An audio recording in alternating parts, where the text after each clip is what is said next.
What's going on, YouTube? Everybody, welcome back to another episode of Giants Conversations right here on the Aboriginal Sports Network.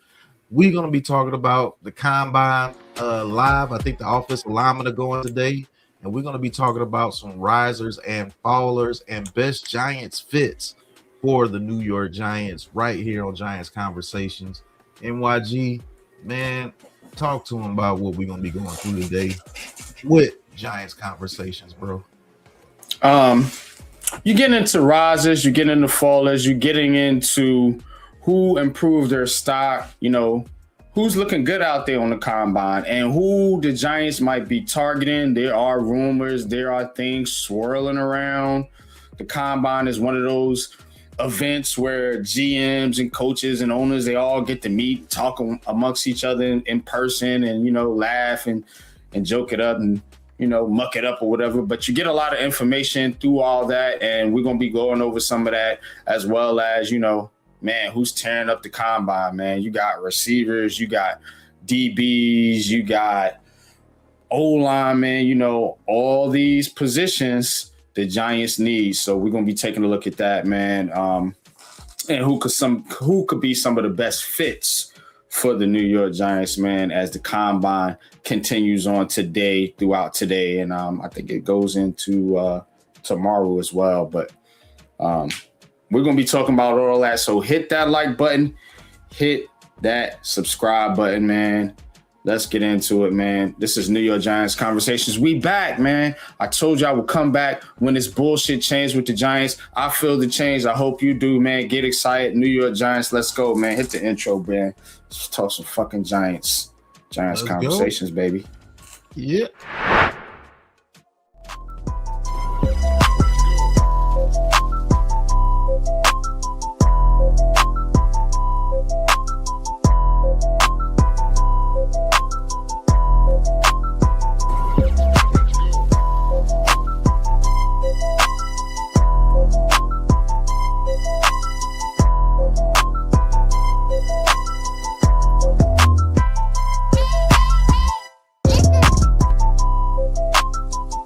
Welcome to Giants Convo. All right, man. Yeah, I mean, we're going to be talking about first some risers and fallers during this NFL Combine so far, man. And one of the biggest risers, I believe, in this Combine so far is Mr. Mike Washington. Running back out of Arkansas, man. He absolutely tore it up, man. His athleticism score was a 92. 4.33 40-yard dash, a 1.51 10-yard split. That is amazing. That means in 10 yards you have a burst out of this world. 39-inch vertical, which I mean you can use that as far as him trying to jump up and make a catch here or there, and a 10-8 broad jump, which states some of his explosiveness, man. So, Mike Washington Jr. out of Arkansas, man, running back, climbing up the charts. And he did pretty well at Arkansas, man. What you think about Mike Washington, bro? Yeah, man. I think when you the New York Giants, you got to be thinking about running back. But we not taking him at 5, though. This guy ain't going number 5. You see what I'm saying? So these are some of the prospects that you're going to want to look at towards the later half of the draft. If you want to fill out that third running back spot, which I am in favor of. Don't get it twisted. But you don't need to go rich. And I think this is a guy that could be a good fit.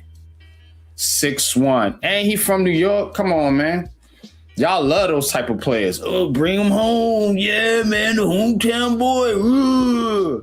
So, yeah, I'm gonna get into some of his film, Pat.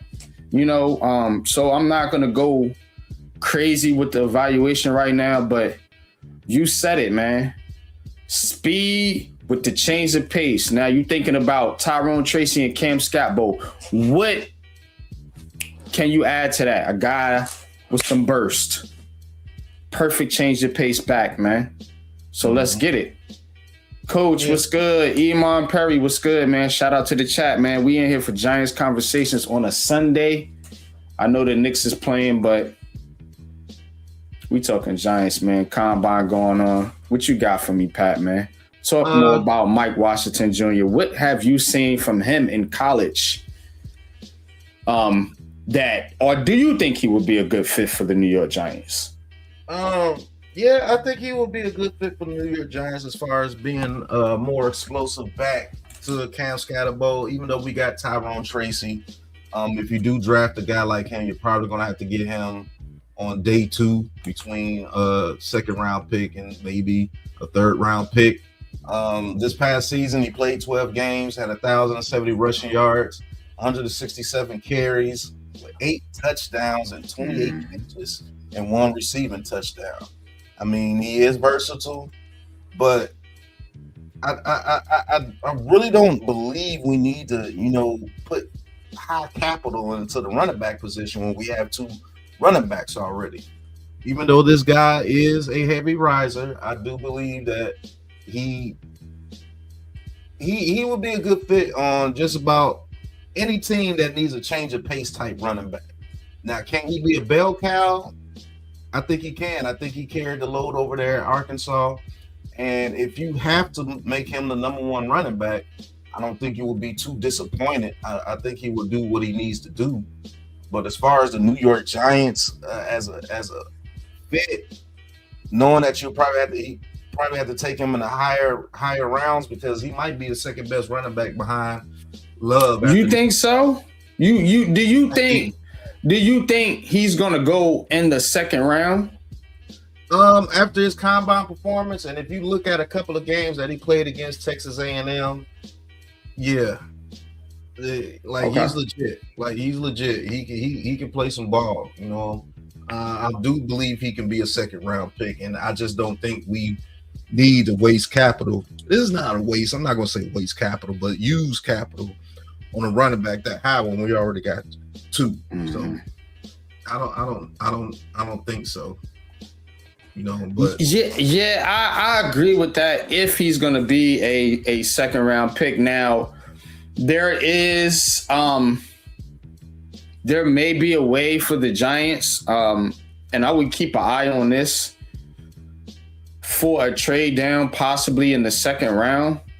So if you see a trade down in the second round and the Giants can pick up maybe an extra second or a third round pick, you could possibly see some maneuver in there. And if they are in high on running back, which is what is being reported, but I don't believe reports, man. I use my own dome, you know what I'm saying? Which is being reported. I do think that not in the first, but maybe if they get an extra second or a third round pick, they may use one of those picks on a guy if they think that guy is that dude. And here's the other thing. Watch out for my video, so I don't want to spill too much of the beans on this topic. But think about how they may view Tyrone Tracy or Cam Scatterbo. You got to think about that. That's all I'm going to say. So. All right. So we're going to get into our next riser. And I believe this is Sonny Styles' brother, Lorenzo Styles. Safety out of Ohio State. 4.27 40-yard dash, a 1.49 10-yard split, which is vicious, and a 39-inch vertical jump. I do believe that this kid, made himself known, because you really didn't know about this kid until he actually went to the combine and did what he did. And we do need a safety over here with the New York Giants. Yeah. Just gonna keep it a buck. We do need a safety over here, man. Been checking out Lorenzo Styles. He's a versatile safety. He will come up and make a tackle. Wanted him to get a little bit better there, but he was overshadowed by Caleb Downs, and you can't blame him for that. Caleb Downs is he's that dude. So What you think about Lorenzo Styles, and do you think that let's say we could get him in the 4th round? Would you take a shot at him in the 4th round? Yeah, because you got to add to that safety group. You know how I feel about Javon Holland. Yeah, not a great play in my opinion. So if you can add a talent like Lorenzo Styles Jr., I think that in the 4th, especially, I think that would be a good roll of the dice, as they may say. Now, you got to believe in your coaching staff. You got to believe in Denard Wilson, John Harbaugh, and the guys that they're bringing in, that they can develop these guys, because you're not bringing them in to be your day one starters. As much as I hate Javon Holland as a football player, not as a person, as a football player, he's going more than likely be out there starting for you. You know what I'm saying? Unless they make some drastic move.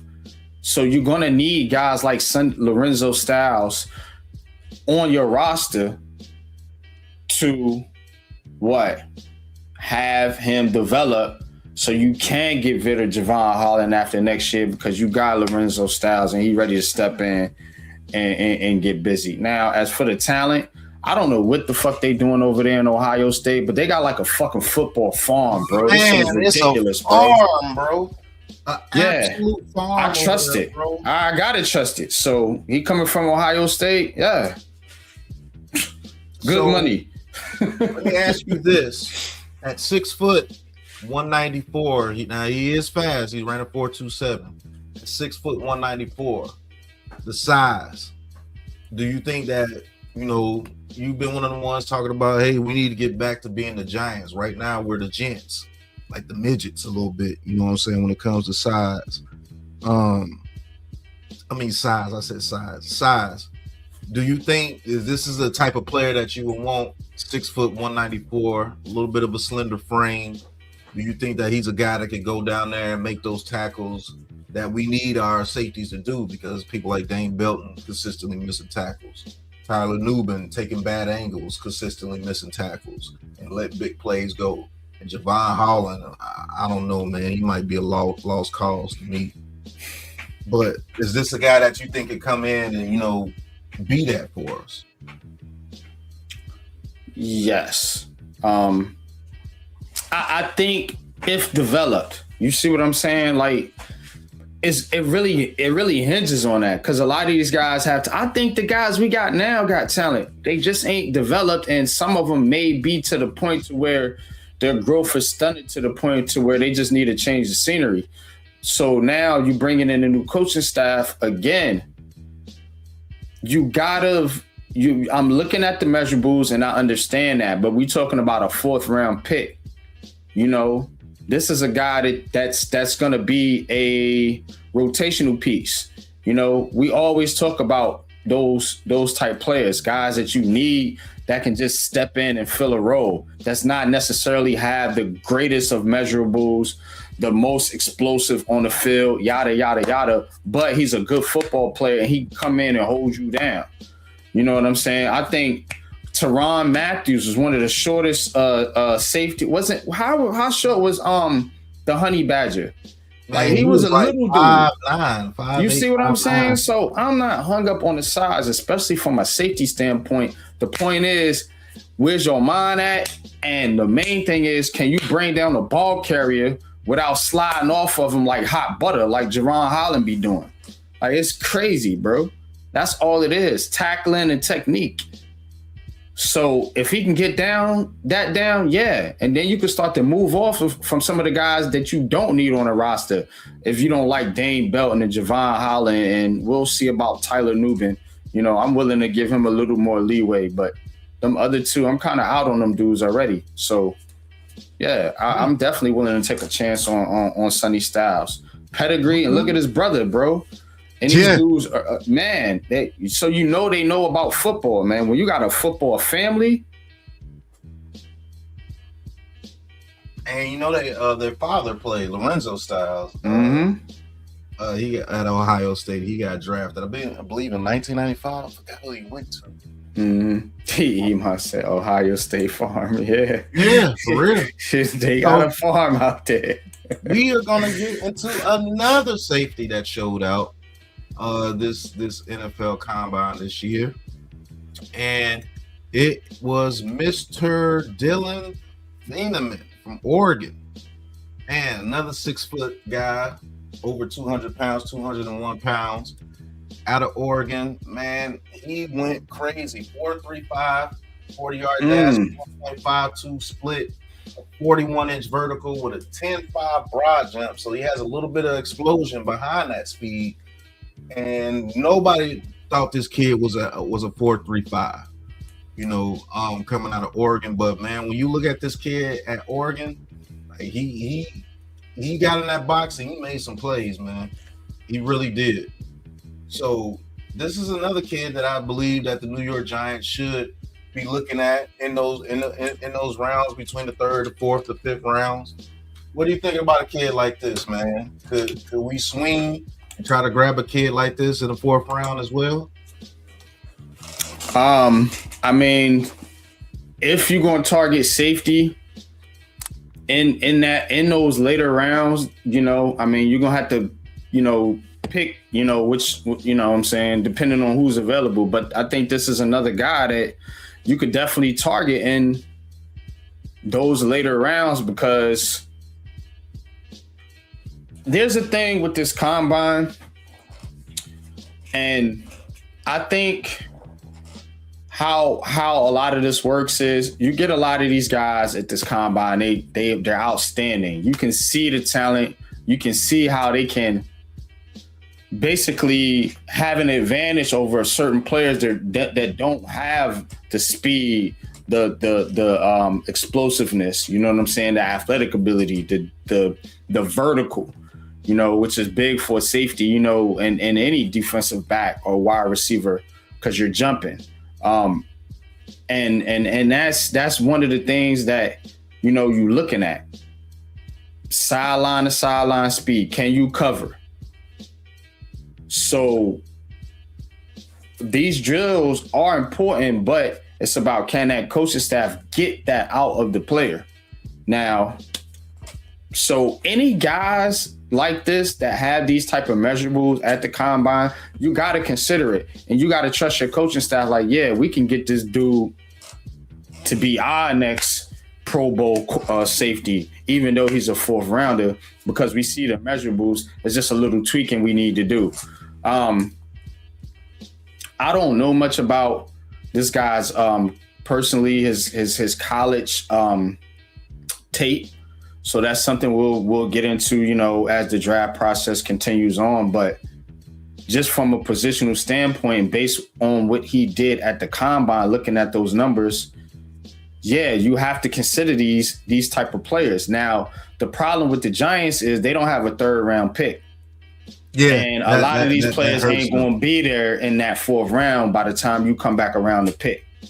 So you got to figure out a way. That's what I'm saying. Look for a trade down at some point in the first or second round, because you got to figure out a way to pick up an extra third, man, because that's the meat and potatoes of the draft between the second and well, really between the third and fifth rounds, I would say. Yeah, we definitely got to find a way to get in the third. I think the third round is a huge round in this draft where a lot of prospects, so it was like, hey, they're borderline starters, but definitely could come in and contribute immediately. And that third round pick got you Jackson Dart. So, I mean, you can't be mad at them not having the pick, Iman, because that's the pick they used to trade up for Jackson Dart. Remember that. So that's why they don't have a third. So you don't like the GM, I understand that, but you like some of the moves he made. So, I mean, go figure. But right. So we're going to talk about another guy that really pushed his draft stock up, and that's this kid, man, receiver out of Mississippi State, Brennan Thompson. 4.26 40-yard dash with a 1.54 split, which is pretty amazing because those safeties actually had a better 10-yard split, 1.54. They had a 1.51 and a 1.49. So they actually had a better 10-yard split than Brennan Thompson. But you all know the 40 is king at the combine, and people are really talking about this kid moving up draft boards. But as far as a fit, for the New York Giants, because this is New York Giants Convo, I'm sorry, but 5'9", 64, I can't do it. I can't say I want this guy on this team if I'm not, with Wan'Dale Robinson being on this team, man. But NYG, what are your thoughts, man? This guy, maybe you could get this guy, like I said, in that 3rd or 4th round area. Would you take a chance on him? No. No disrespect to him. I hope he goes to the Chiefs or the Buffalo Bills or the Chargers somewhere and lights it up. You ain't coming to New York, buddy. Again, you got to get away from players that aren't going to match up in your division, very well. And these smaller receivers, I mean, they got big ass corners on Philly, and these guys are physical, man. They just bro. They play bully ball over here in the East, and it's just not gonna work out for the New York Giants. Now, for his stock, he is a riser because, you're fast as shit. You know what I'm saying? So anytime, speed is always going to kill in the NFL. You know what I'm saying? But you got to know how to use that speed. Now you went to Mississippi State, 29.5-inch arms, 164. I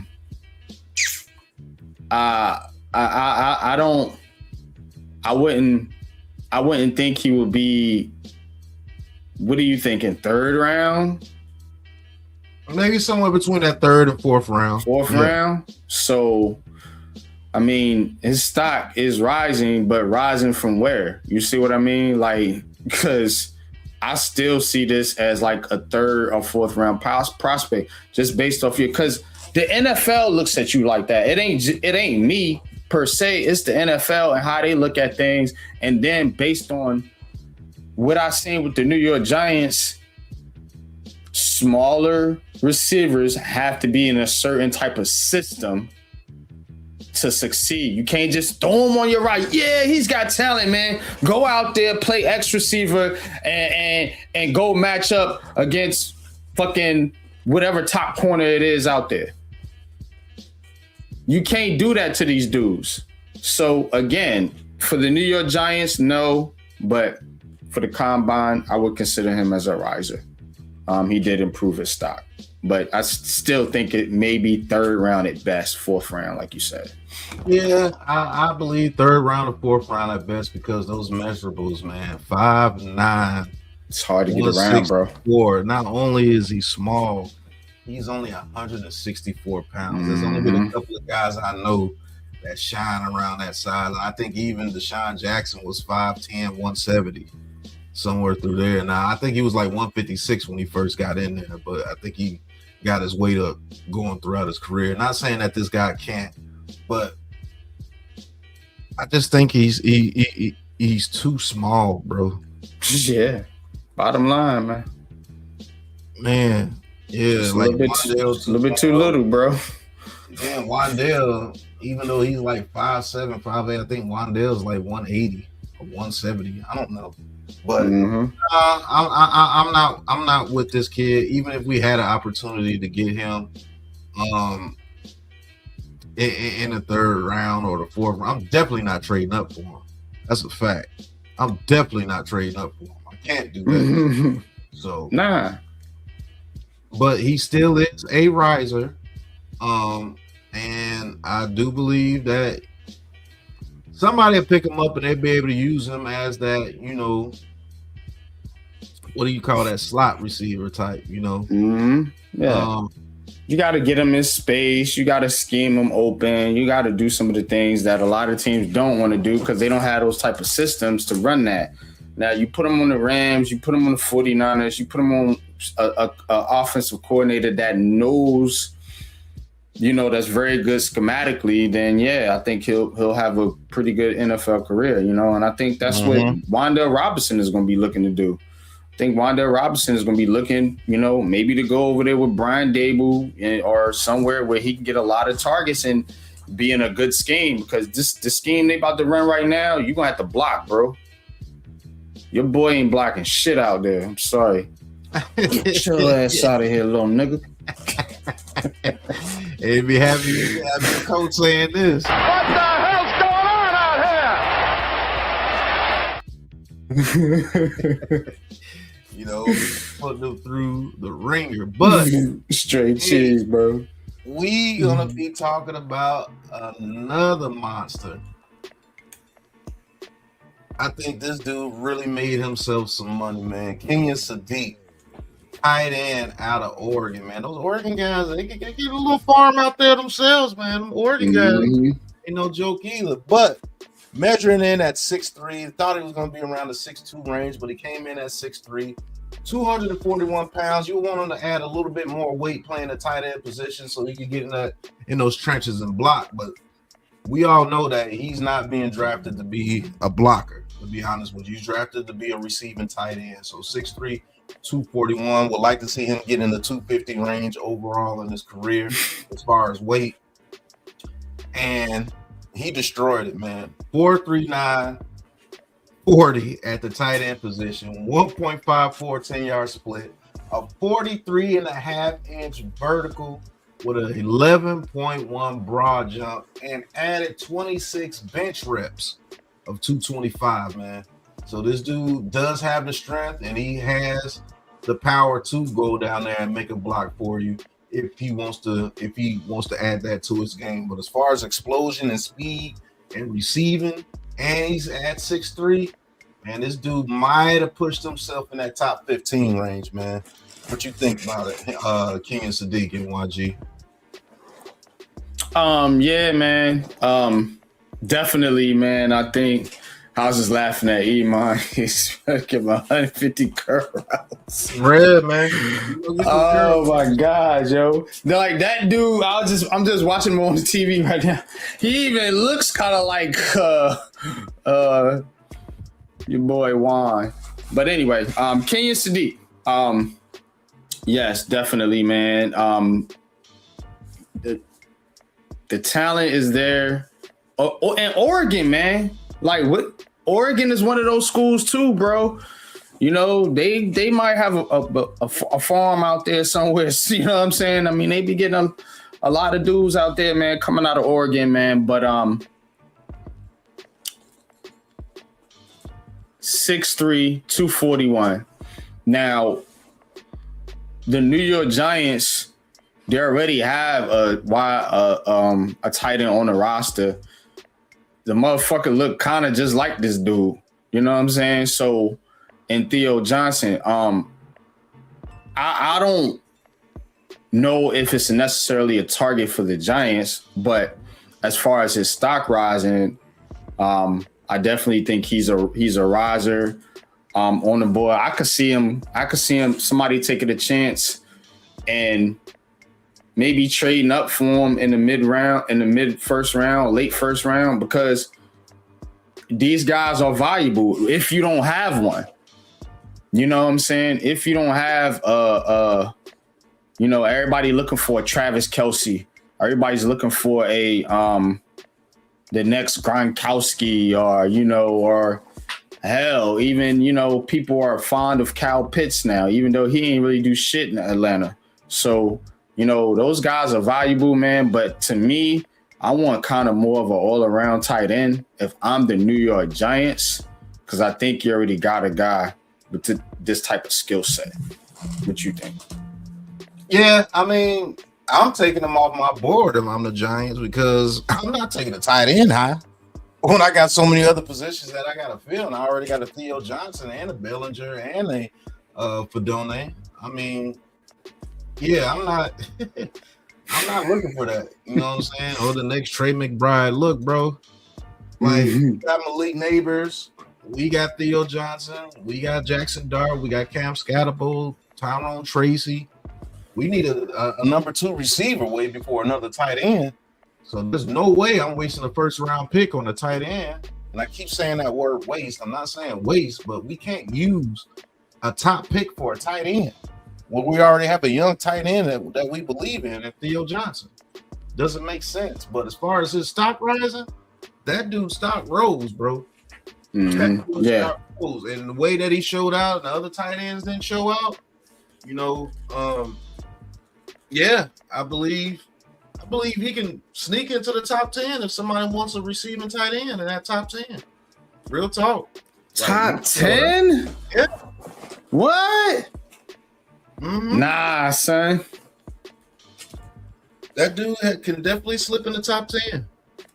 Especially somebody like the Chiefs want to trade up for him because they know. Now the Chiefs, yeah, okay. So that's my brain fart because I keep forgetting the Chiefs. The Chiefs ain't used to being in the top damn 10. What the hell are they doing up there? You see what I'm saying? So I keep forgetting about that. The Chiefs being in the top 10, even though I made a video redoing the whole NFL draft. Y'all need to go check that out. But the Chiefs in the top 10, yeah, I could see them going that route.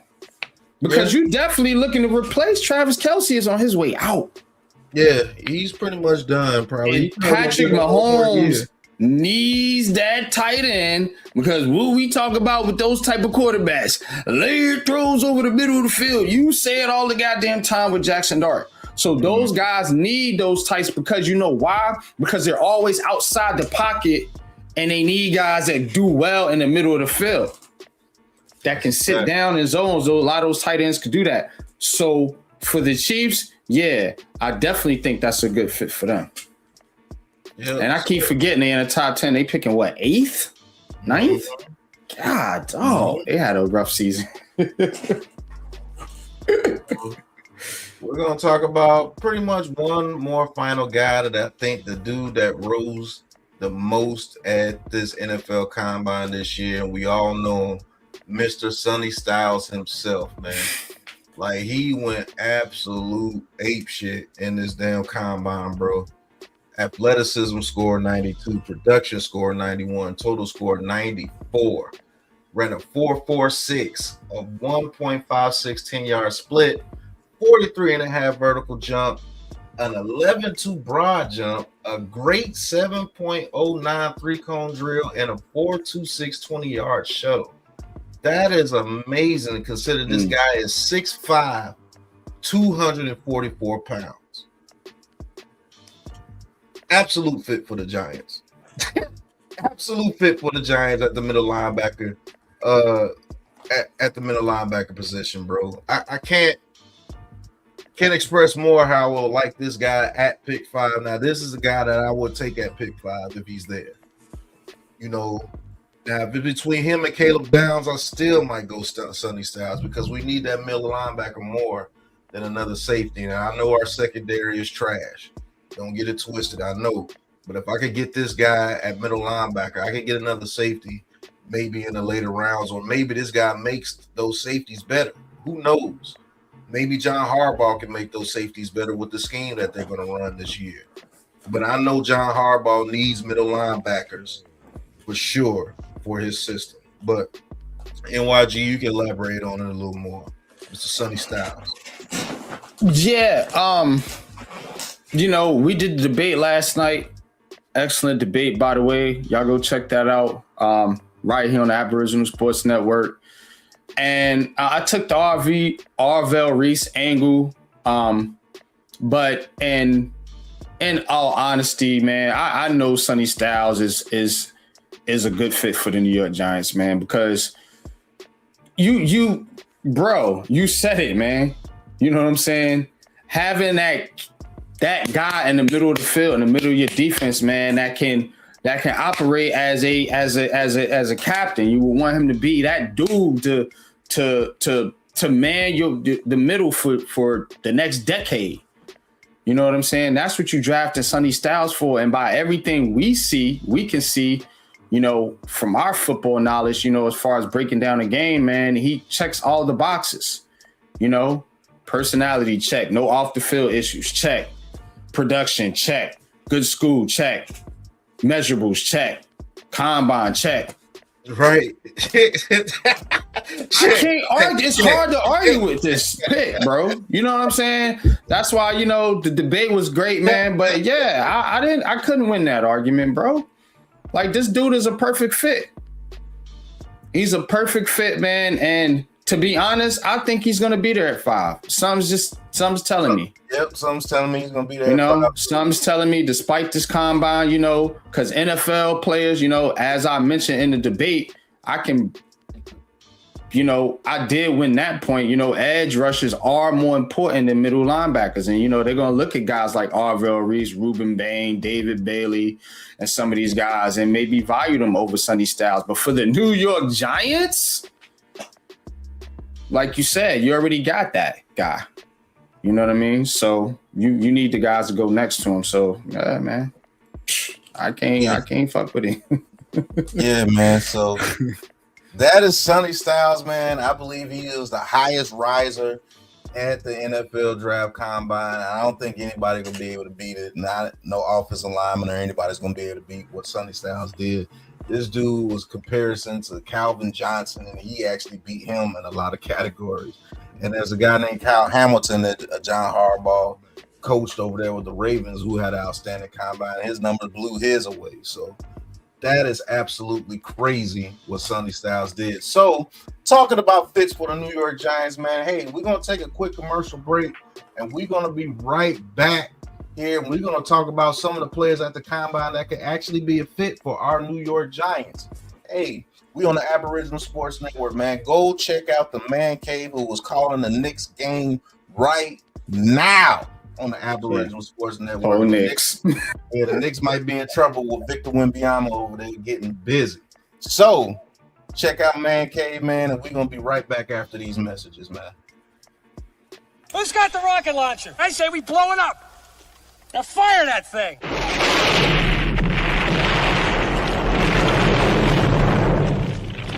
It's for the city of sports, playing with a giant Nick. With my man S. God. That's him. You feel the vibe? That's me. We going live. That's us. That like button shared, you been subscribed. Stadium. That meant like Big Blue, home of the Braves. Yeah. That turnpike you can see, that's where the game's played. NFL one day, then it's the NBA. Madison Square Garden, that's where the Knicks play. This that NY Logan, no it don't get broken. Legalize mean this shit smoking. I'm on topic, dropping another episode. The game winner, trade, maybe a field goal. Everybody right now doing the wave. You tune in, the show called The Man Cave. I see the chat, they always doing their thing. Big views, 85-inch screen. The game's on, you rush and bleed. Stay calm, you on the road and chill. Do the watch along, the show's on. The host, you know it's S-God. It's no telling, the panel filled with guest stars. You now rocking with the voice, you know what it is. It's your boy J Boogie. You now rocking with my man S-God.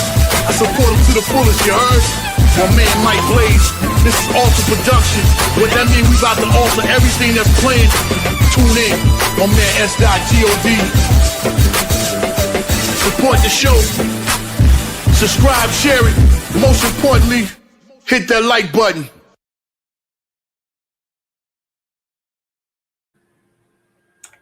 That is the Man Cave calling the Knicks.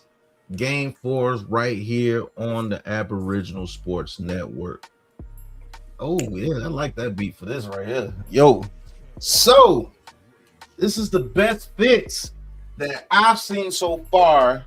And NYG, he might throw a couple of people in there that he's seen so far that could fit for the New York Giants at this NFL Combine. Hey, the Knicks up 51-38. Oh shit! Okay, they didn't got hot. Okay, all right, cool. I haven't been paying attention to it. Obviously, I've been on stream, but yeah, they was in trouble. But we'll see.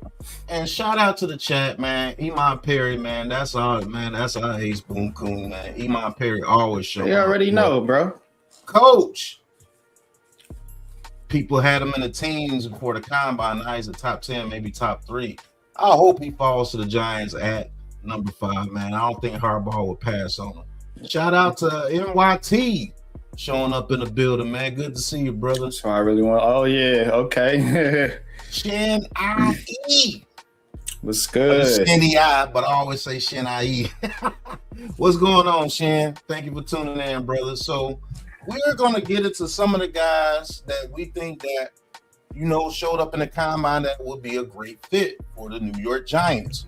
And to start out, we're gonna be talking about Mr. Jeff Caldwell, wide receiver out of Cincinnati, man. 6'5", 216, 4.31 40-yard dash, 1.48 10-yard split. So he is moving at 6'5". He had an athleticism score of 99 with a 42-inch vertical jump and an 11.2 broad jump. So he has explosion off the line as well. This kid, man, I've been looking at him, but I did not know that he had this in him. So that's why it's always good to look at tape and look at numbers. I do believe they could get a guy like this, maybe between that 3rd and 4th round, but these numbers, you might have to get him in a second. Maybe we can trade back in a second and pick up a 3rd rounder and get him. Who knows? But this kid here, Jeff Caldwell, man, he did his thing, man. So why don't you tell me a little bit what you think about Jeff Caldwell, bro? So we looking at I'm looking at his stats, 32 receptions, 478 yards, 6 touchdowns. So I think this is the type of player that you can get, hopefully, as a sleeper in the later rounds. Now you said 2nd round. I don't know, bro. You know what I'm saying? I mean, we got to see who else is going to be on the board at that point. You know what I'm saying? So, but I think if you pick up that extra 3rd and you can get the 4th, you can get, if you get an extra 3rd, or you can trade up from in the 4th round and get that 3rd round. I think that might be a sweet spot if you can get a player like this. He didn't have a ton of college production, but as you can see, the measurables is something, like I said, that you got to believe in your coaching staff that can train these players and develop them and get that skill set to perform at the highest level. That's what this is all about. All these players come in here with similar measurables. Some of them, you know what I'm saying? Some of them have higher college production, but not as great measurables. So again, you can draft a guy with high college production, but he might not have the highest ceiling. I think this is the type of players that not as big college production, well, at least not in the stats I looked at from last year, but it's somebody that you can develop, that you can get better NFL production out of. And I think those are some of the guys you want to try to get in those later rounds as sleeper picks. Stash them on the roster. You might have a number 1, number 2 wide receiver in a year or 2. That's how I'm looking at this kid right here. That's definitely how I'm looking at this kid. And I'm going to tell you guys what, man, this is why I love scouting. Between the 3rd round and 5th rounds, man, that's where you build out the depth of your team. And some of those guys actually turn out to be valuable assets to your team and huge starters. And guys like Jeff Caldwell, if you could get in the 4th round, maybe the 5th round. Hell, we did it with Slayton. I know a lot of people don't like Slayton, but if you could get this kid and stash him on the bench, maybe bring you a bigger veteran to teach him some of the nuances of the game, you might have your number 2 receiver to Malik Neighbors immediately within the next 2 years with somebody like a Jeff Caldwell. See, people always want to go to the draft and draft the next 99 rated player in rounds 1 through 7. Like, it's not going to happen that way. When you build a good team, you could get guys like this and stash them, and then all of a sudden in a year or 2, you're like, dang, they just lost that guy, but now this dude is balling. Who is this dude? We see it all the time in our division. The Eagles, the Cowboys do it. The Chiefs do it. All the good teams do it. And it's time for us to get back to that. And I think we do have a staff that comes in and knows that having good players in those between the third and fifth rounds helps you build out your team. And this is one of those guys. Am I saying that he's going to come in and be your number 2 and put up 70 catches for 1,400 yards? No.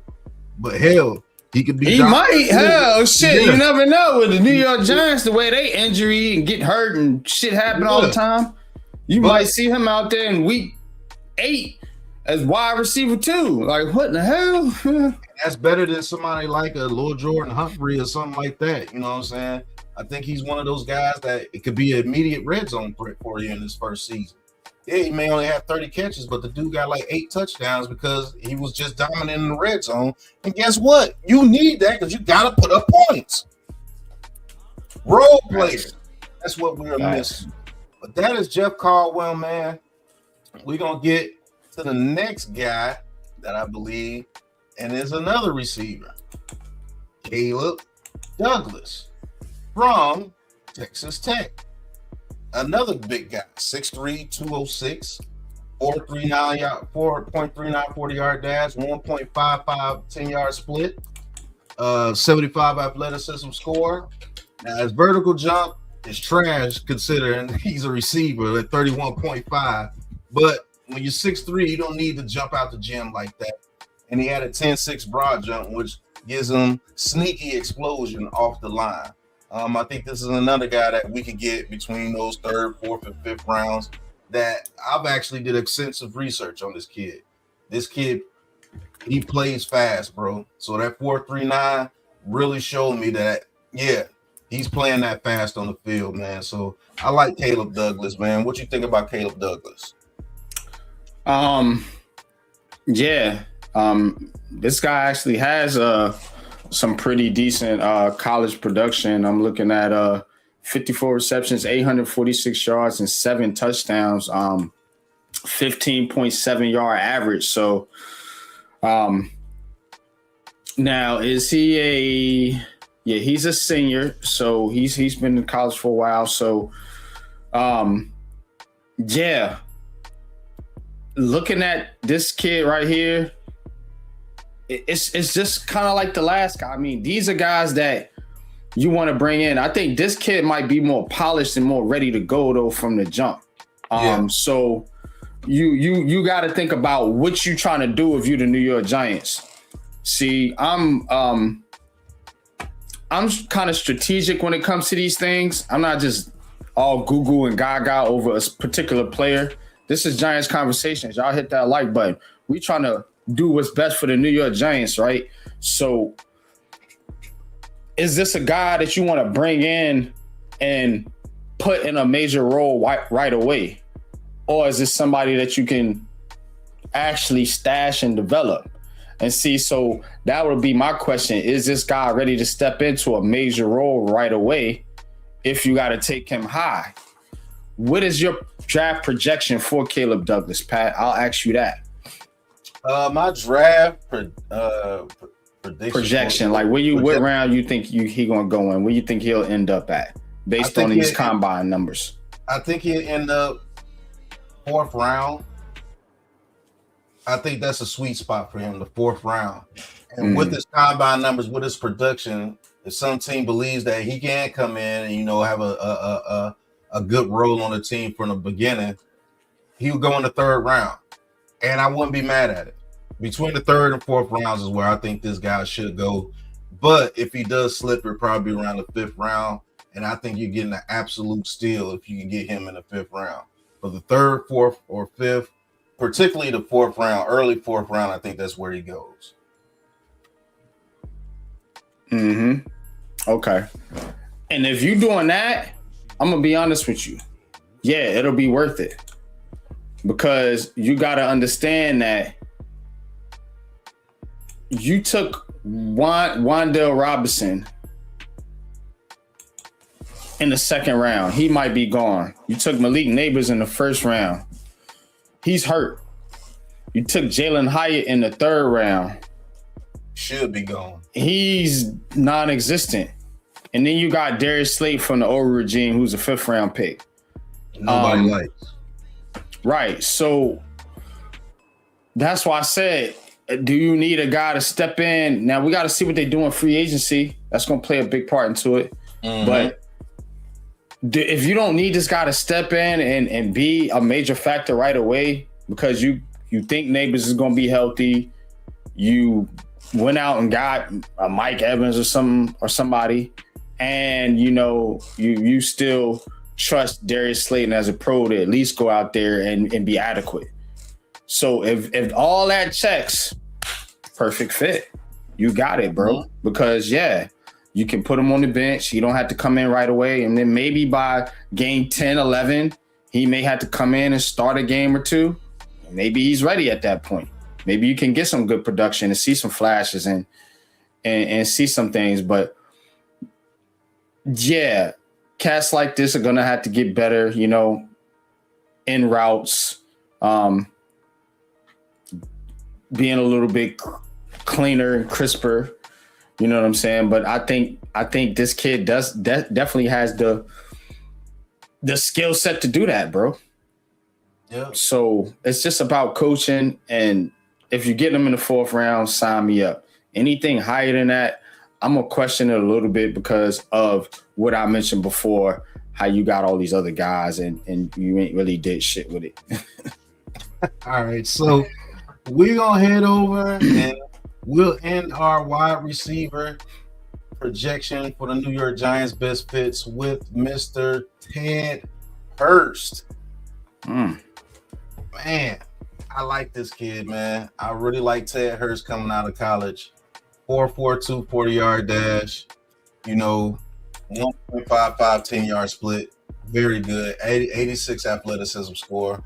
11.3 broad jump. That means he is explosive. That's more explosive than what Sonny Styles did. And a 36.5 vertical jump, man. I love this kid, Ted Hurst, bro. And I think he is very, very underrated, just to be honest with you. But what you think about Ted Hurst, man? 71 receptions, over 1,000 yards, 6 touchdowns. Hey, look, man. 6'4", right? So you see the theme here, right? Bigger, taller, faster. You know what I'm saying? That's what the Giants are trying to get. You're trying to get more physical with that X receiver. As you see the tape here, you know what I'm saying? This guy is going to do that, breaking off tackles, able to hold on to the football there. So you got to be able to get guys like this in the building. You need physical receivers, especially if you're trying to have a running game. I'm trying to tell y'all, you can't have, I know y'all love Wan'Dale Robinson. Hell, I like Darius Slayton, but they ain't going out there, man, being physical. And you talking about having a running game that Baltimore, they want to build like they built in Baltimore. You need 6'4", 6'5", 6'3" guys that can not only block, but they can do shit like that. Turn around and make a tough catch for you. And you ain't had that in years. Outside of, superstars that you drafted like Malik Neighbors and Odell Beckham Jr., you need to get production from guys that aren't drafted in the first round. Remember, you had guys like Victor Cruz, undrafted free agent. You know what I'm saying? They drafted Steve Smith in the second round. You had guys like Mario Manningham contributing. You know what I'm saying? It ain't always got to be no top number one guy. And you trying to have somebody compliment Malik Neighbors. See, you don't want to build a team like Cincinnati. I know everybody keep going to the Cincinnati. Yeah, you get Joe Bell like they got T. Higgins. And who the fuck want that? They ain't winning shit. Ain't winning a damn thing over there. You know why? Because it can't play defensive players. Too top and you heavy. too top heavy. And now you're deep, your best defensive player about to walk. And now what you gonna do? You ain't got shit over there on defense. So you got to put up 40 a game to win. You're not doing that over here in the NFC East. So yeah. A fit, definitely. Just based off the measurables here at the combine now. Again, it's all to what your coaching staff can do when you get him in the building. But he's got the talent, man. Definitely got the talent. And like I said, we need role players, bro. But those are some of the receivers that, you know, we looked at the NFL combine that I believe they can fill that role opposite of Malik Neighbors. And maybe we could get two of these dudes to put Neighbors in the slot and he can get those Wan'Dale Robinson targets. That's what I've been saying. Like, I'm making him be Mr. Everything, bro. Let him destroy the defense like they use CeeDee Lamb. They get receivers they can put on both sides of them and let him work in the slot. Same thing with Justin Jefferson. Why do you think they got Jordan Addison, Naylor, all those guys over there? True. They had right before Naylor. That allows you to put your monster in a position where he's going against the third and best corner in some situation. Third and fourth best. That's a good point. And why? And that's a good point. And I want to ask you this. So why is it that if we had a coaching staff that was competent and they couldn't do that, or they couldn't build that type of, because you signed Slate and you drafted Jalen Hyatt. And I'm thinking that, okay, you was looking for more speed on the outside instead of two real, true X receivers, as they say. Guys that are going to be like A.J. Brown, DK Mac, guys that are going, your Dez Bryant types, you guys that don't need separation, but they can go up and make tough cuts. So you got your separation guys. So why wouldn't you bring out, put two of those type of guys around him, like you said, and they never built that type of team. That's why I was saying they was building a team backwards. Because you was trying to get the outside guys before you got the X. I'm looking at it this way. Malik Neighbors, as great as he is, he's still only 6 foot. You see what I'm saying? Right. 6 foot, a little over 200 pounds. And I believe the league has transformed where you could put your best receiver in the slot and let him dominate. People have figured that out. We're still trying to run him like he's a Terrell Owens, and even Terrell Owens went in the slot a lot. You see what I'm saying? But I believe a guy like Malik Neighbors, because they used him like that at LSU. They let Brian Thomas Jr. run the outside, and that other kid that they had out there, Lacey, run the outside and let Malik Neighbors go on the inside. That's why they were so vicious. That's why you've seen Malik Neighbors get so many of those slot fades, because they had him playing in the slot with those two bigger guys on the outside. Remember, Brian Thomas Jr. at 6'3", 6'4", Lacey at 6'3", 6'4". Neighbors, you see how vicious that is?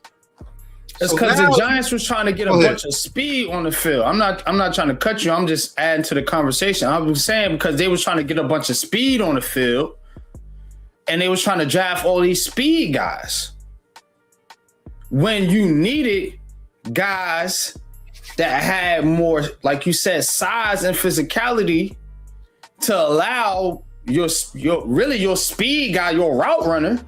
That's what you want, your route runner in the slot. You want your best route runner in the slot. The Giants were working backwards. They was putting their best route runners on the outside. They had Wan'Dale Robinson playing outside last year.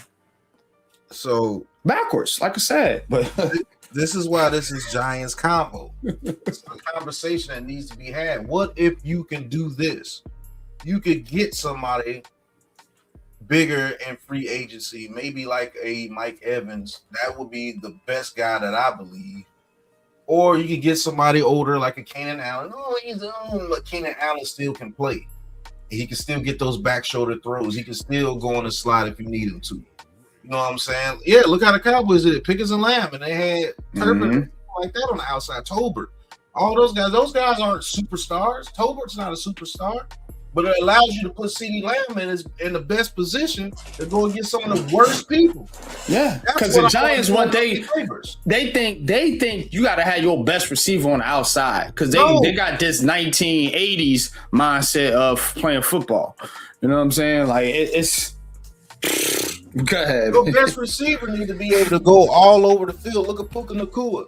Puka Nacua does most of his damage. Look at St. Brown. Look at all them receivers that ain't fucking 6'6" or 6'5". They still are productive. Why? Because they move around, and a lot of them, like you said, are in the slot. Most of them play the slot.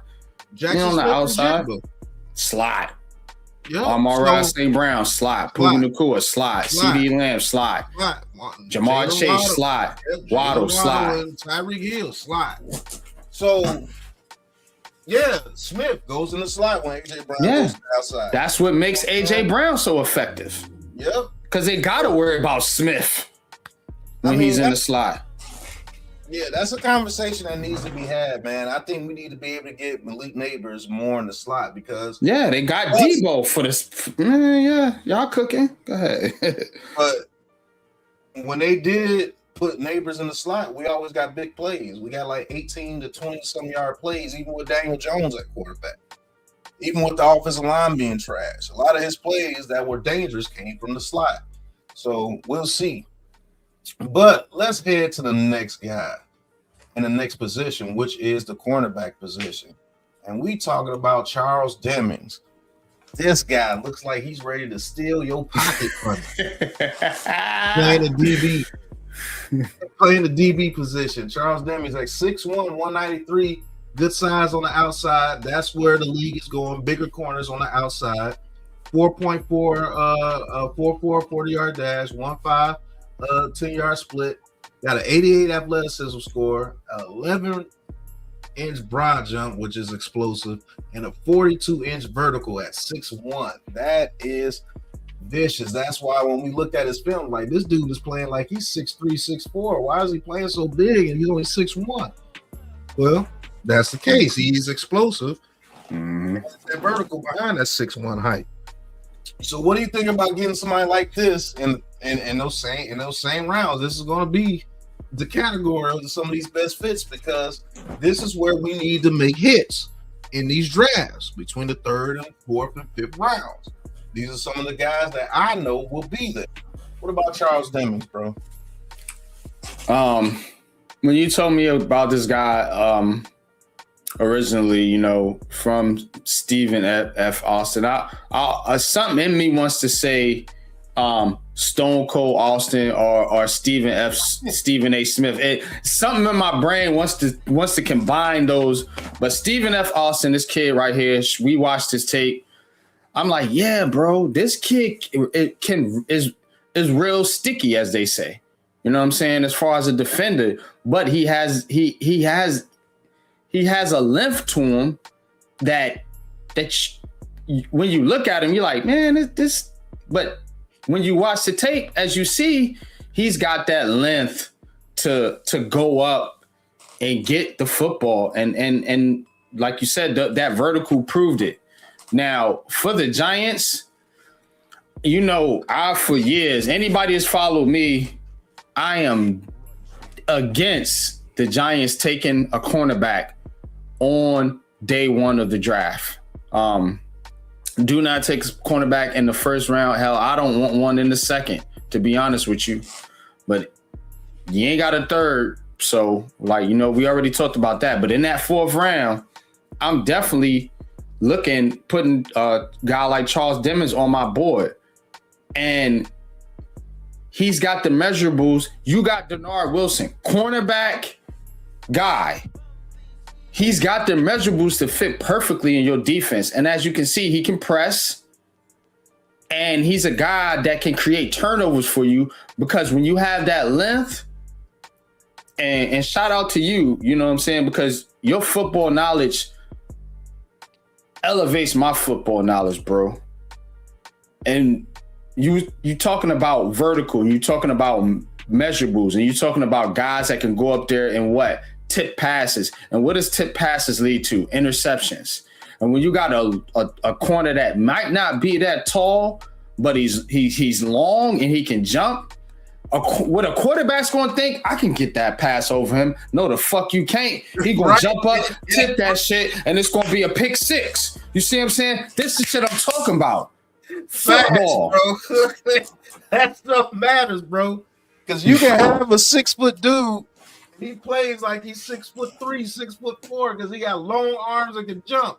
Man, yeah, I can get it over there. Oh my god, how did he jump? The coach like, well, shit. Now we gotta this dude like he's 6'4".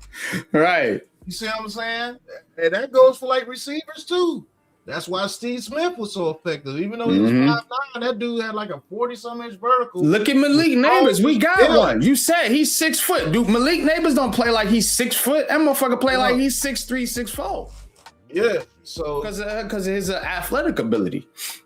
But this is what it comes to scouting for me, and a lot of people out there. Oh, you scout. Look, bro, I love scouting because I get to look at the measurables, I get to look at the production, but I also put it to the film. You can have a dude with 2,000 yards rushing, but if there was big Mack truck holes and all he had to do was run straight forward, I'm taking the guy that got the 1,300 yards and he was like Barry Sanders back there because he had no offensive line back there, but he's making it happen.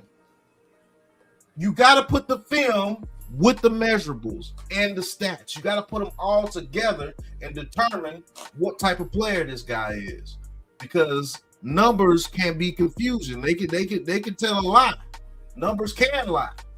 I'm telling you, they can, because there's a lot of dudes out there with a bunch of production, but they weren't playing nobody. And then when you look at the film, it's like, bro, if they were playing a better team, those are picks that he's throwing. Right. You see what I'm saying? So it's just a whole scouting thing with me, man. But I like Charles Demings. Yeah, I kept calling him Charlie too. Yeah, I called him that in the dang on the whole video I did. Out of Stephen F. Austin.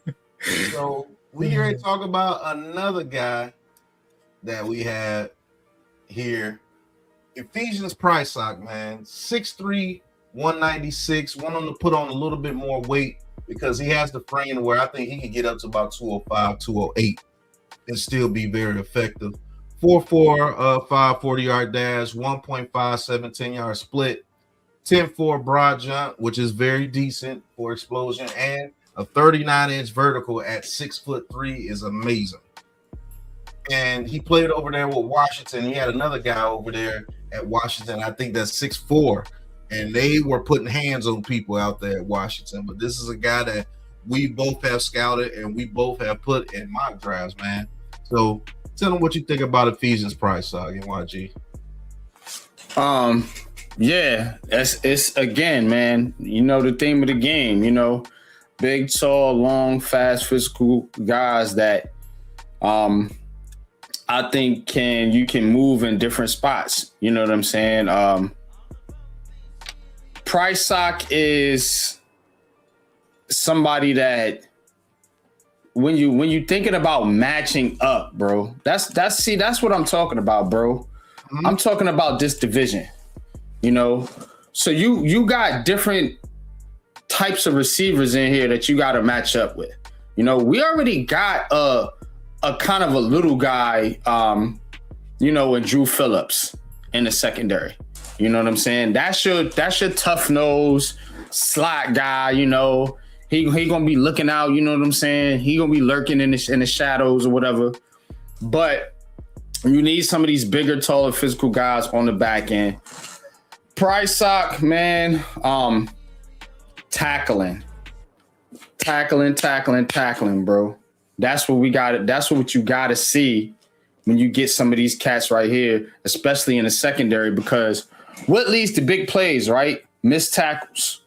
I think with a guy like Pricesock, you can definitely shore that up, hopefully. And I'm definitely thinking about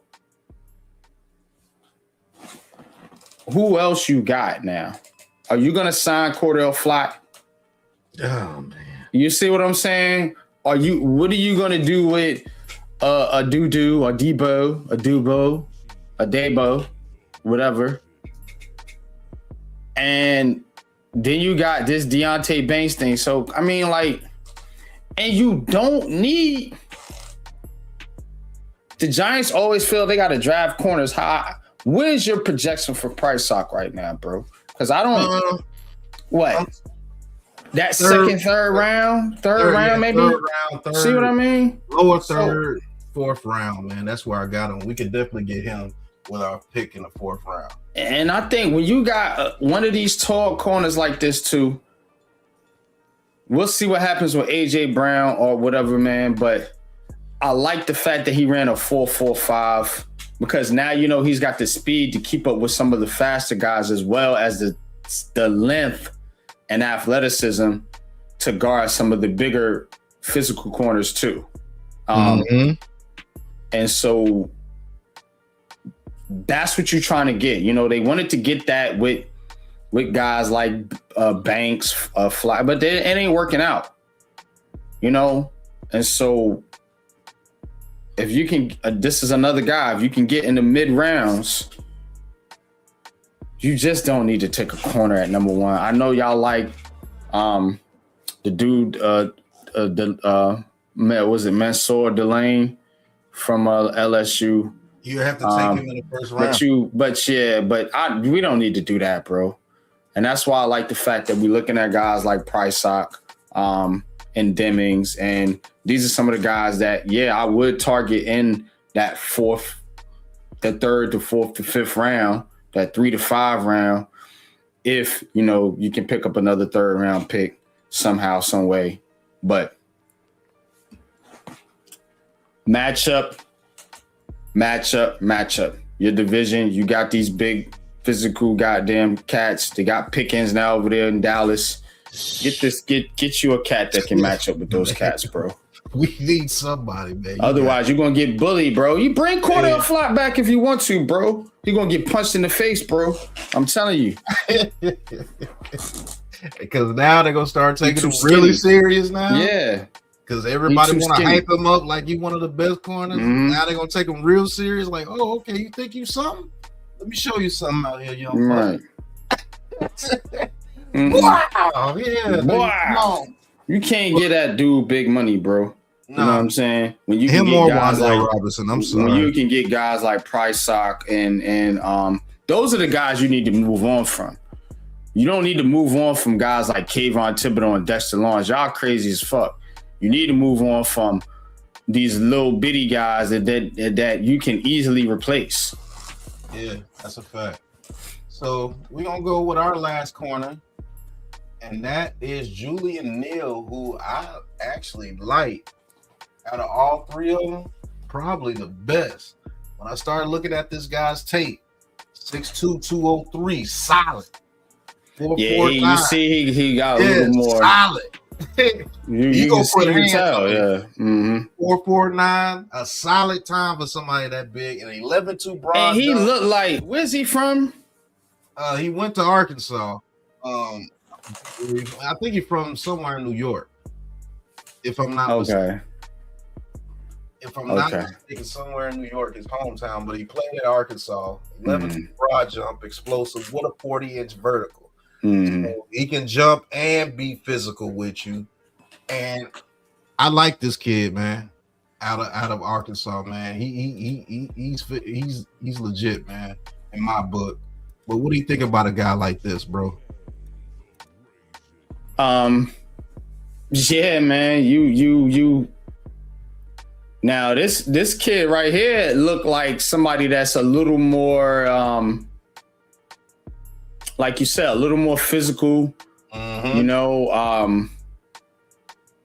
I do always worry about tackling technique, especially when it comes to the New York Giants. So, you know, I'm always looking at how you tackle and how you use your hands and different things like that. But yeah, we talking about, you know, third, fourth rounder. And he's like you say, he got a little bit more of the frame, maybe more of the strength. We'll have to see, you know, his bench press and all that, see what type of strength he has. But Because you got some, I'm telling you, the AJ Brown, these guys that you got to match up with, man, they some strong cats, bro. You know what I'm saying, you gotta bro? Bring your lunch. And you might have the length to guard him, bro, but he just might push you out the fucking way because you too little. You know what I'm saying? And I think that's Cordell Flott's problem. Cordell Flott is a what's Cordell Flott is what 6'3"?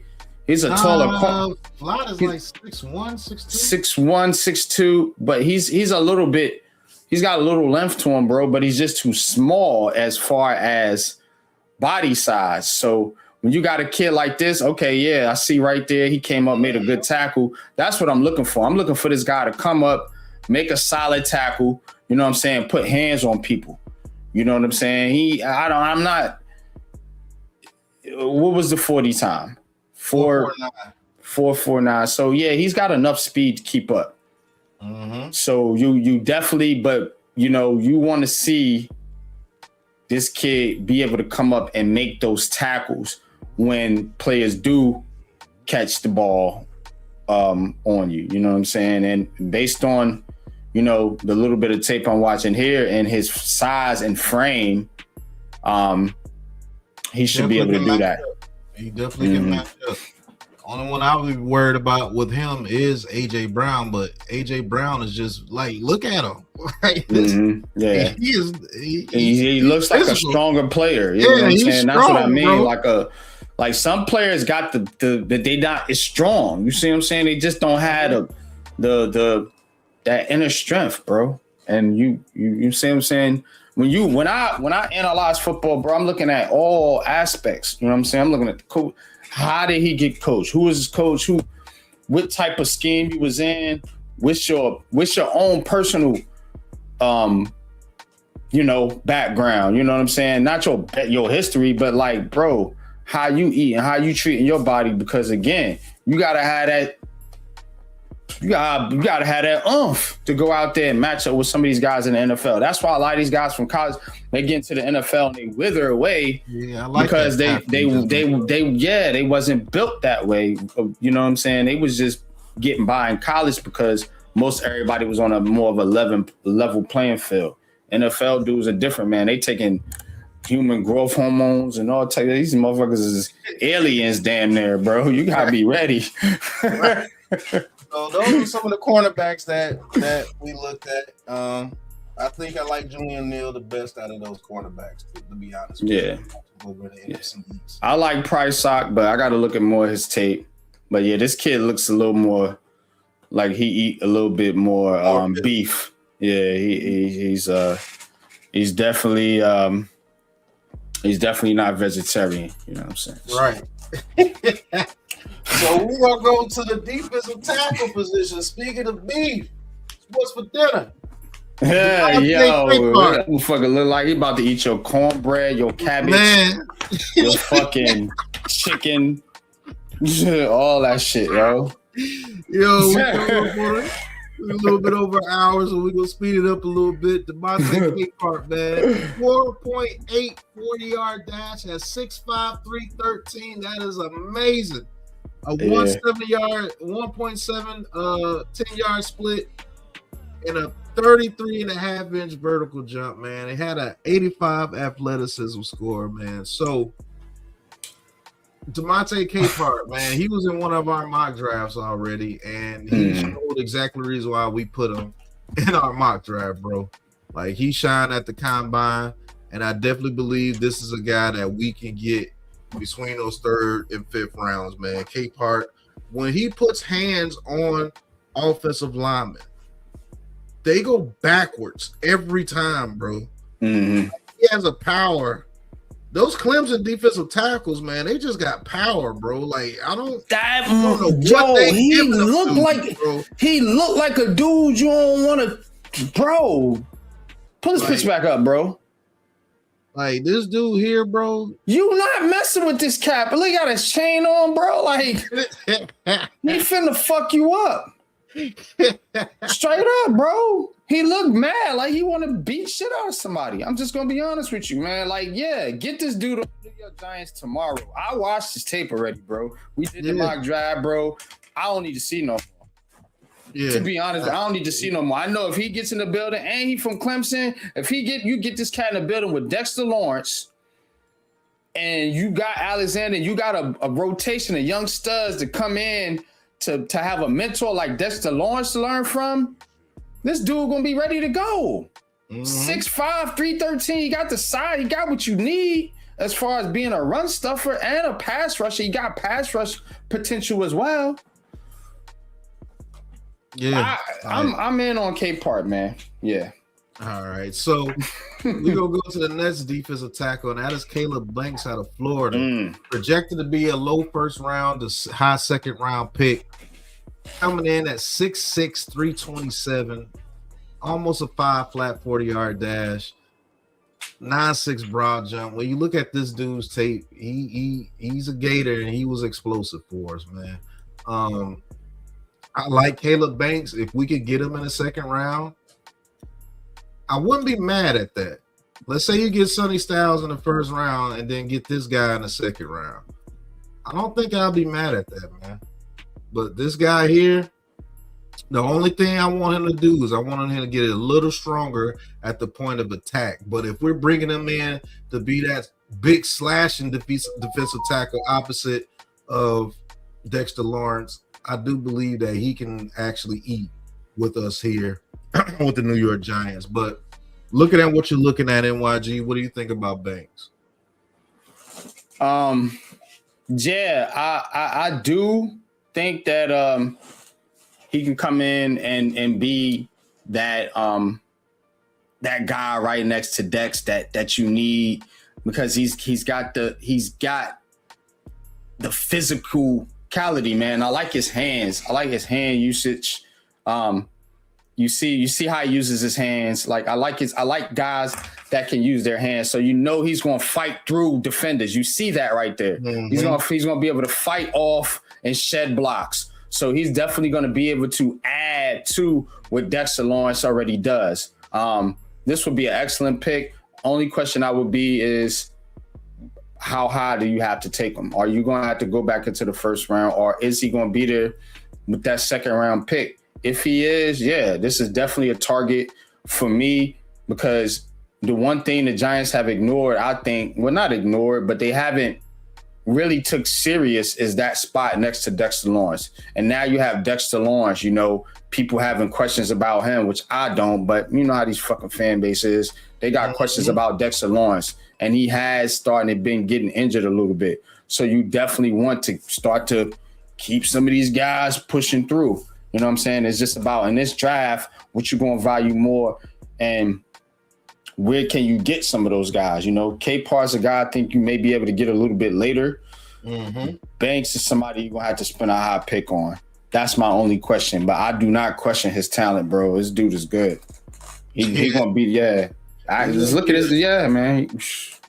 So I like his hands, bro. Like he's violent with his hands. His hands. Look at that. If you could put that next to Dexter Lawrence, that is vicious.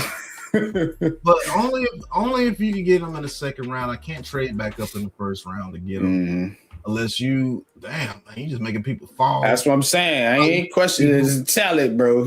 I know he gonna get it done out there. Depending on what you do in free agency. If you can fill a lot of holes in free agency, then maybe you can trade back in the first round and get him. But yeah, this is a pipe dream here, but this kid here, vicious, bro. And I'm a Gator fan. I know what time it is with Caleb Banks for sure. So we're gonna head over to the linebacker position. We got one linebacker here, Mr. Caleb Elam's Orr. Like this kid out of TCU. Actually, he is pretty doggone decent, man. He had a 4.47 40-yard dash, 1.59 10-yard split, which is good. 40-inch vertical, so he's one of those guys that you have to throw the ball over him pretty high to get over him in the middle of that field, and 10-4 broad jump, which shows that he has some explosiveness about him as well. So what do you think about a guy like this that could come in with the New York Giants, maybe get him in the third round with Sonny Styles, which would be dope? But he's 6'2", 234, so he's not as big as Sonny Styles, nowhere near as big, but You need one of those guys that are a little smaller in stature, like he's not even that small. Just Sonny Styles is just huge. Yeah. Like Kelly to compare with Sonny Styles or something. I think we should do that. But what you think, bro? Definitely. Looking at this kid's numbers, he had 130 tackles for TCU. Mm-hmm. So he's gonna get to the ball carrier. Again, when I'm looking at linebackers.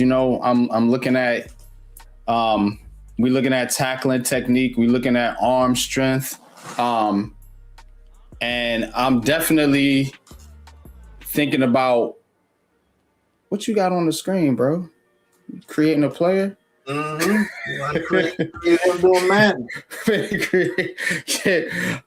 But 4 sacks, and I do think that if you don't go to Sonny Styles route, say you go Caleb Downs, this is some of the guys, like you said, that you could be looking at in the later rounds and possibly getting value at that spot. Now, you need somebody that can go sideline to sideline and tackle. Now, pull back up his measurables and things real quick, because the 4.44 is definitely important right there. And you looking at that 10-yard split, and then, like you said, the vertical jump. So the guy should be able to cover as well as tackle, you know what I'm saying, based on his college production, just looking at that. So I do think, what's your projection, though? What you thinking, 4th round, 5th round? Or is this a guy you got to go for? So, in the 4th or 5th round. Now, I know a lot of Giants fans ain't going to like that because you're tired of taking linebacks in 4th, 5th round. They not working out. But, again, you got to play how your board is. And based on your board, if you don't take Sonny Styles, or you can't get a Sonny Styles or Arvell Reese or somebody like that in the 1st round, you got to look at guys like and you got to look at guys like what's my other man's name you mentioned? Jack Kelly. Yep. Yeah. You got to look at those guys and see if you can get some Because value. you got to get somebody that can make a tackle, because Michael McFadden can't do it. And I'm done with him. Damn. Done with him, bro. But me personally, even if I get Sonny Styles in the 1st round, I'm getting me another linebacker too, because if I'm taking Sonny Styles in the 1st round, more than likely I'm letting go Bobby Okereke to get that $10 million to put towards something else in free agency, more than likely. But if you do have Okereke with Sonny Styles, I still think that's pretty good. But I'm definitely getting another linebacker on this team. I don't want Wassau and Yeah, man. Who are you talking about? Wassau's and McFadden's, bro. Wassau, McFadden. Like I'm tired of here, man, bro. So this is a guy that I think we could get in the 4th round for sure. So that was a linebacker that showed out during the combine besides Sonny Styles, and we all know about Jack Kelly. I've been talking about him all season. So now we're gonna go to the last slide, and another Clemson player. Clemson putting out some defensive linemen. They've been doing that for a long time. And that's TJ Parker, baby. Yep, that's TJ Parker, man. Edge rusher from Clemson, 4.68, 40-yard dash, 1.61, 10-yard split, which is very good.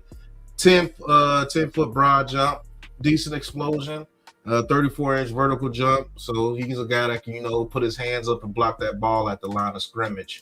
Definitely believe we can use another edge rusher in the later rounds. I do want to keep Kayvon Thibodeau, but if you do have to get rid of a Kayvon Thibodeau, this is a guy that could probably fill that 3rd edge rusher role for you, or that 4th edge rusher role for you. What do you think about a guy like this at 6'4", 263? Got a little bit of weight to him as well. I think you said it. And I think that's what we've been missing as Giants fans, Giants supporters, or just the Giants in general, the organization. Everybody's so focused on getting 3 edge rushers, bro. What about the 4th guy? Because remember, you was trying to backfill that shit with Teron Fox for years.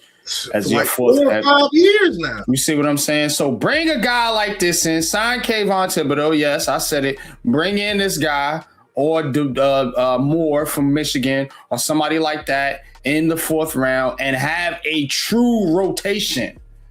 So when guys ain't available or when you guys leave via free agent, you ain't hung out to dry because you ain't got nothing else on your roster.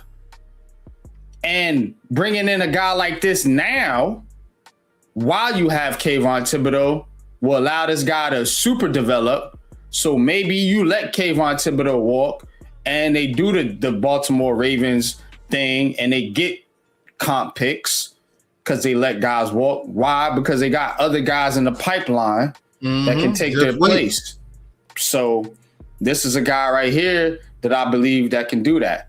You know, for a lot of these players, I'm not going to give complete breakdowns personally because I haven't seen a ton of the tape. But just looking at the measurables, yeah, this is a guy that should come in and be able to be like a pure pass rusher for you.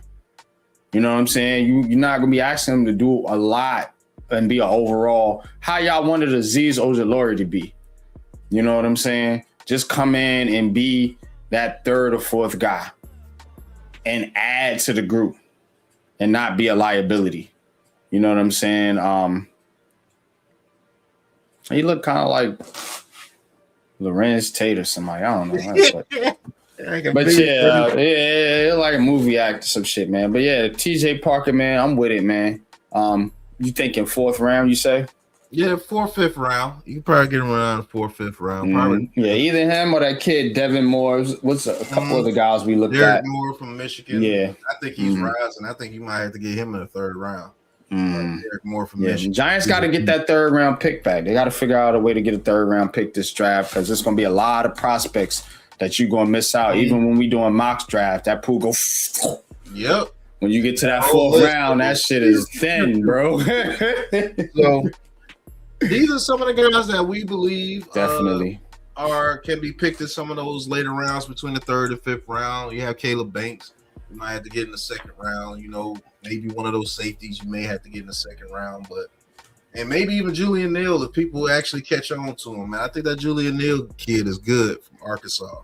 He's big, he's strong, rangy, makes tackles. Like I like that kid. He's a giant cornerback for me. But man, any last words you want to say before we get out of here, man? This has been Giants Convo at the NFL Combine, giving you prospects for the New York Giants. Y'all better listen, man. Listen up, man. We've been right on a lot of these prospects, man, for a few years now. So please like, subscribe if you want some true breakdowns on New York Giants prospects.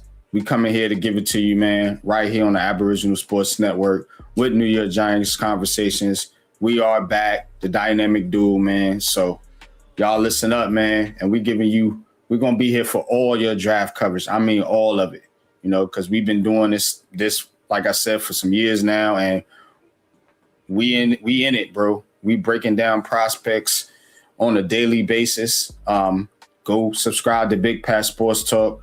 Go subscribe to Unpopular Opinion Sports. We'll have breakdowns and drafts and content on those channels as well concerning the NFL draft. So for all your draft content, y'all keep it locked here, Aboriginal Sports Network. But now what I need y'all to do is head over and go check out the New York Knicks versus the San Antonio Spurs with the Man Cave. That's all I got. Indeed. And this has been Giants Convos, man. At the Combine. Check us out, man. Go check out Giants Battlegrounds, the first debate of New York Giants content. Your New York Giants debate content home, Giants Battlegrounds. It was me versus NYG. Very fun, very interactive. I think we shared. I think it was 50-50, just to be honest with you. But you go over there, check out, man. You let us know who won over there on Giants Battleground. Shout out to Coach, the host of the show. But other than that, thank you guys for watching. And until the next convo, we out, man. Peace. Peace.